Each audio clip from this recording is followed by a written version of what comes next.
अब्बास अंसारी को इलाहाबाद हाईकोर्ट से राहत मिली है। बड़ी खबर इस वक्त आपको बता रहे हैं। अब्बास अंसारी पर लगा गैंगस्टर एक्ट हाईकोर्ट ने खारिज कर दिया है।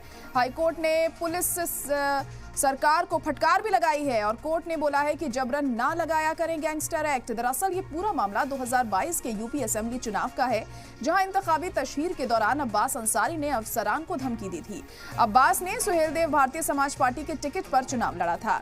अब्बास पर इल्जाम है कि उन्होंने धमकी भरे अंदाज में कहा था कि एसपी की सरकार बनते ही अफसरान को देख लेंगे, अफसरान से निपटने के बाद तबादला कर दिया जाएगा।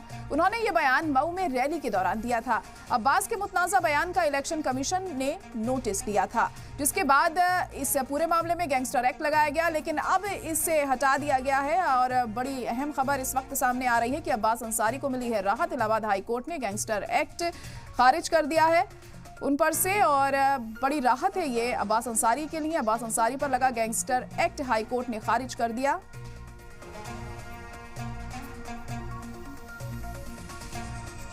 तो हाईकोर्ट ने पुलिस और सरकार को भी फटकार लगाई है। कोर्ट ने कहा है कि जबरन ना लगाया करें गैंगस्टर एक्ट। दरअसल ये जो पूरा मामला था 2022 के यूपी असेंबली चुनाव के दौरान का था और हमारे नुमाइंदे मोहम्मद गुफरान इस वक्त फोन लाइन पर जुड़ चुके हैं। गुफरान, तो एक बड़ी राहत अब्बास अंसारी के लिए, गैंगस्टर एक्ट खारिज कर दिया गया है उन पर से। इलाहाबाद हाईकोर्ट ने बड़ा फैसला सुनाया है, ये अपडेट क्या कुछ रही और इस मामले में?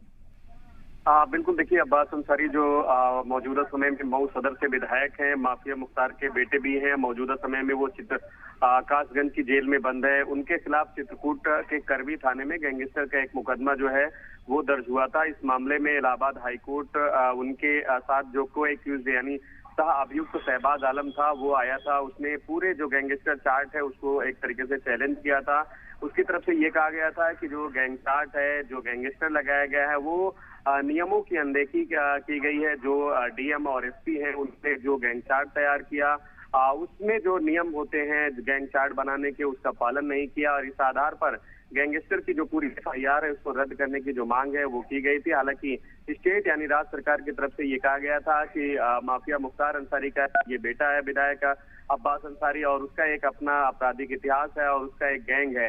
ये तमाम ऐसे एलिगेशन जो हैं वो लगाए गए थे। हालांकि कोर्ट ने स्टेट की राज्य सरकार की जो दलीलें थी उसको नहीं माना। सीधे तौर पर गैंगस्टर का जो मुकदमा था, एफआईआर जो थी, उसको कोर्ट ने रद्द कर दिया है। ये साफ तौर पर कह सकते हैं कि अब्बास अंसारी और इस मामले में उसकी पत्नी निखात अंसारी भी आरोपी बनाई गई थी, उसको भी राहत है। इसके अलावा 3 अन्य जो आरोपी थे उनको भी इस पूरे मुकदमे से कह सकते हैं कि राहत मिल गई है, क्योंकि पूरी एफआईआर जो है उसको हाईकोर्ट ने रद्द कर दिया है। जी गुफरान, ये भी कहा गया है और फटकार लगाई गई है पुलिस और सरकार को कि बेवजह गैंगस्टर एक्ट ना लगाया जाए, और क्या कुछ कहा गया था इस दौरान?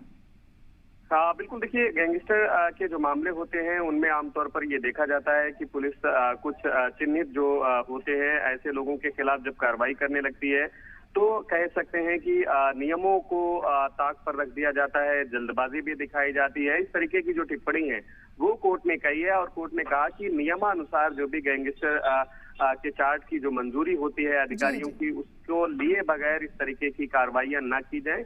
ये बातें कोर्ट ने अपने आदेश में कही है।